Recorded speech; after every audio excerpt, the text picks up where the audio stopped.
Hey guys good morning. আজি হৈছে মাঘ পূৰ্ণিমা। আমি গৈ আছোঁ দৌল গোবিন্দ মন্দিৰ। এতিয়া দাদাহঁতক লৈ লওঁগৈ।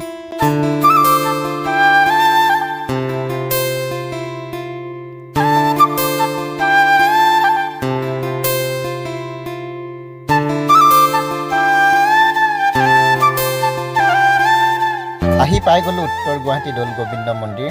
এতিয়া গাড়ীখন পাৰ্ক কৰি ল'লোঁ ইয়াত। আৰু এতিয়া ব'লক ভিতৰলৈ সোমাই যাওঁ।